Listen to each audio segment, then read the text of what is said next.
Hello friends, আশা করি সবাই ভালো আছেন। আরো হেলথ টিপস বাংলার পক্ষ থেকে আপনাদের সবাইকে জানাই স্বাগতম। তো বন্ধুরা, অন্যদিনের মতো আজকে আবারও একটা নতুন ভিডিও নিয়ে হাজির হলাম আপনাদের মাঝে। তো বন্ধুরা, চলুন জেনে নেওয়া যাক ভিডিওটি। তো বন্ধুরা, অনেকেই আমাকে কমেন্ট করেন যে চুলে শ্যাম্পু করার পর চুল রুক্ষ এবং শুষ্ক হয়ে যায়। তাই এই ভিডিওতে আমি আপনাদেরকে জানাবো শ্যাম্পু করার পর চুলের এই রুক্ষ শুষ্কতা কিভাবে দূর করা যায়।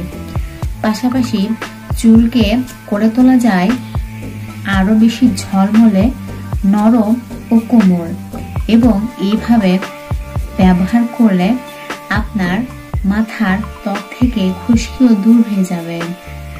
তাহলে চলুন দেখে নিয়ে যায় রেমেডিটিকে কিভাবে তৈরি করা যায়।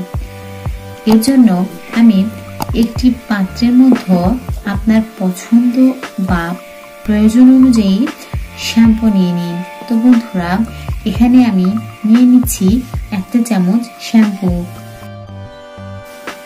তো বন্ধুরা, এখানে আমরা নিয়ে নিচ্ছি 1 চামচ শ্যাম্পু।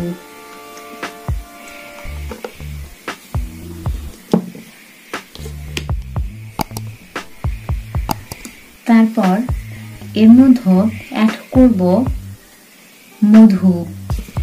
অনেকের ধারণা মধু ব্যবহার করার ফলে চুল নাকি অনেকেরই পেকে যায়, কিন্তু এই ধারণাটি একদম ভুল ধারণা। বরং মধু চুলকে আরো বেশি ঝরঝরে, নরম ও কোমল করে তোলে এবং চুল পড়া বন্ধ করতে অনেক সাহায্য করে। এখানে আমি 1 চামচ পরিমাণ মধু অ্যাড করছি।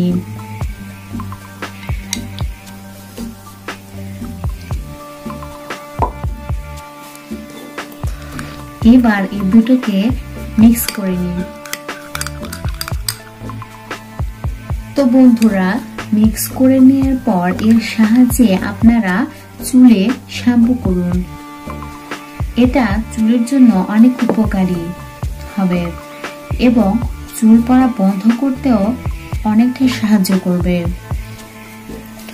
তো বন্ধুরা, আমাদের এই ভিডিও যদি আপনাদের ভালো লেগে থাকে তাহলে অবশ্যই একটা লাইক দেবেন এবং কমেন্ট বক্সে জানাবেন যে আপনারা কিসের উপর ভিডিও চান, এবং অবশ্যই সাবস্ক্রাইব করে পাশে থাকা বেল আইকন বাজিয়ে আমাদের সাথেই থাকুন।